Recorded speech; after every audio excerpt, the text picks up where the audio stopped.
దీనిలో మనం చూస్తే Panchayati Raj department, agriculture department, horticulture department వీళ్ళందరూ కూడా కోఆర్డినేట్ చేసి వర్క్ చేస్తారనమాట. దాంతోపాటు modern technologies, early warning systems తీసుకొస్తారు, వర్చువల్ ఫెన్సింగ్ చేసుకొస్తారనమాట. వీటి ద్వారా సైరన్స్ మోగుతాయి. ఎప్పుడైనా ఎనిమల్స్ మానవ ఆవాసాల్లోకి వస్తున్నా, రైల్వే ట్రాక్స్లోకి వస్తున్నా, సోలార్ ఆధారంగా ఈ సైరన్స్ పనిచేస్తాయి అనమాట.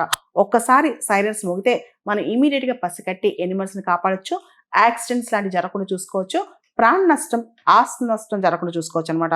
దాంతోపాటు పరిహారం కూడా ఇప్పటి వరకు కూడా మ్యాన్ ఎనిమల్ కాన్ఫ్లిక్ట్లో మనుషులు చనిపోతే పరిహారం చాలా లేట్గా ఇచ్చేవాళ్ళు అనమాట. ఇప్పుడు అలా కాదు, పూర్తి స్థాయిలో మొబైల్ యాప్స్ కానీ ఇవన్నీ తీసుకొచ్చి ఆ పరిహారం కూడా ఫాస్ట్గా రావడానికి.